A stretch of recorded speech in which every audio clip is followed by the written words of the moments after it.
بسم الله الرحمن الرحیم.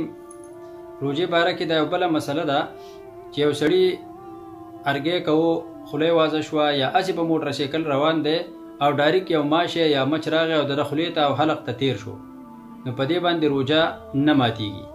دغه رنګې یو سړي داسې دوایي چې د هغې دننه هغه ذرات او اجزا تیریږي نه، نو په هغې باندې هم روجه نه ماتیږي. په شان لکه د عطرو یا د سپري د بویولو غونته کېږي لکه بام، نو په دې باندې هم روجه نه ماتیږي.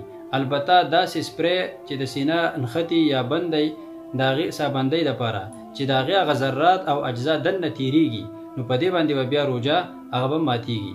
نو دغې کې به احتیاط کول پکاري، ځکه د هغې ذرات هغه دننه تیریږي او د کوم چې بویول دي په هغې کې ذرات دننه نه تیریږي.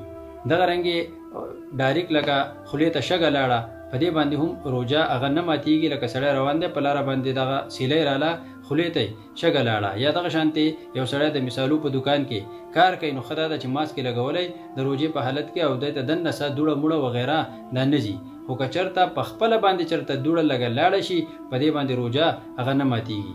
او که یو سړی په خپله باندې یعنې په خپل قصدنه بدن خولې ته خاوره یا خولې ته شګه یا داسې اوړه یا بل څه دوړه دا وردننه کړي او په خپله یې تېروي، نو په دې باندې بیا روجه هغه ماتیږي. نو دغه لږ فرق په دې کې دی، یو په خپله تلل دي او یو په خپل عمل سره دننه خولې ته شګه او خاوره دا اچول دي.